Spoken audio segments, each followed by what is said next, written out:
CJS106 investigative report writing. Welcome to the week 3 discussion video. It is the same as last week. You're going to report on a police incident, and I think it might actually be a disturbance this week. So this week you also have to have an APA formatted title page, the police report narrative, and a scholarly entry as it would appear on a reference page, but you're not required to have an APA reference page. If you are looking for tips on APA formatting, like the APA title page, my videos are throughout this classroom, or you can Google it. Just Google APA title page and look for 7th edition. Make sure that it's 7th edition, but I'm going to go through it this week. So this week we're looking at the title page. This is called the header. On the header, you can have a running head, which would be like week 3 discussion post. However, APA 7th edition does not require a running head for students' paper. It does require a running page number at the top right-hand corner of each page. And to get to that, you would hit Insert. You would go over to page number, top of page, and then plain number 1. And I have already put it there, so it's right there. And then you center your cursor at the top of the page and hit enter 3 times. And then you hit the top line. This is called the paper title. Hit it in bold. The top line is in bold. It's centered, and I've named it week 3 discussion post. And then hit enter 3 more times and place your name. That is the second line. It's about 3 entry spaces between the paper title and then your name. And then your affiliation, which here is Goodwin University. Hit enter your class, CJS106, investigative report writing. And then your instructor's name. So Jane Smith, we're going to make her up as the instructor. If she holds a doctorate, she would be Dr. Jane Smith, but anybody else just gets their first name and their last name. They do not get a title. And then the date that this is due. This is important. This is the date that it is due. Not the date that you turn it in because it's early or the date you turn it in late. It's the date that it's due. So if you turn it in on May 22nd, you still make it May 24th. If you turn it in on May 26th, you still make it May 24th. And this is important because it will be on a test.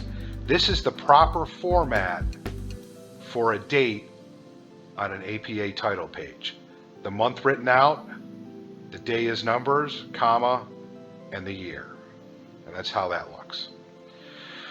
So then we get into the police report here, and I've taken this article again from the Hartford Courant, and it's a disturbance as prescribed in the expectations for week 3 discussion post. And it says I was assigned to Goodwin University Patrol. I got the time out of the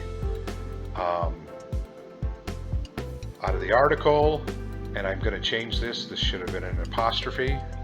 We get into proofreading later in the class. And I've changed the address to 100 Goodwin Drive. What we would like you to do and how the instructions are is move everything to Goodwin. You can make up names of streets if appropriate, but we are basically on the Goodwin University campus when this is going on, and we're the Goodwin University Police Department.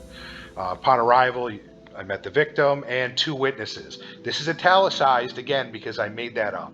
I just wanted to add extra to this so that you guys can see what's going on.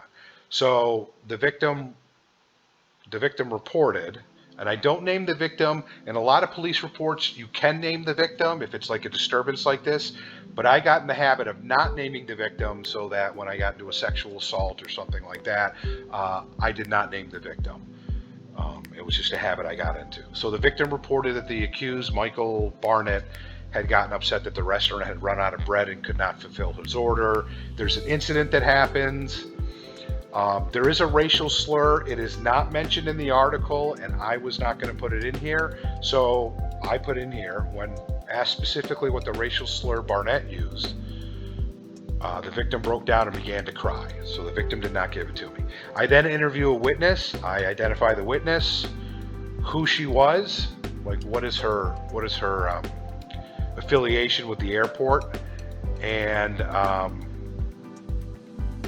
what she witnessed, and the fact that she refused to repeat the racial slur for me. I then interviewed a second witness who turned out to be the complainant, and I could have put in there witness / complainant or complainant Thomas Petty. He told me he was a newsstand attendant and had some kind of contact with the accused and did not actually hear the racial slur. Got similar descriptions of the accused and located him a short distance from the sandwich shop. He cooperated. He was taken into custody, read his rights. A lot of this is kind of made up. It's a format. Do the format that your department wants when you take somebody into custody. Barnett was taken into custody, read his Miranda warning rights, because Miranda warning rights are necessary when someone is in custody, i.e. not free to leave, and is being interviewed beyond who they are, how old they are, and where they live. He provided a detailed written statement of the incident, including profane and racial slurs he used on the victim. And then I said refer to his statement. And then Barnett was processed without incident, charged with the crime, and assigned a court date and released, case closed by arrest. And then again, the scholarly reference. This is a quick run through. This is the setup. This discussion post should be available in the discussion section so that you can look at it, look at the flow, and you don't necessarily have to model your style after this, but this is a good flow, and you can take some tips from it. And I look forward to any responses regarding information I may have missed, or the way you may have said something differently.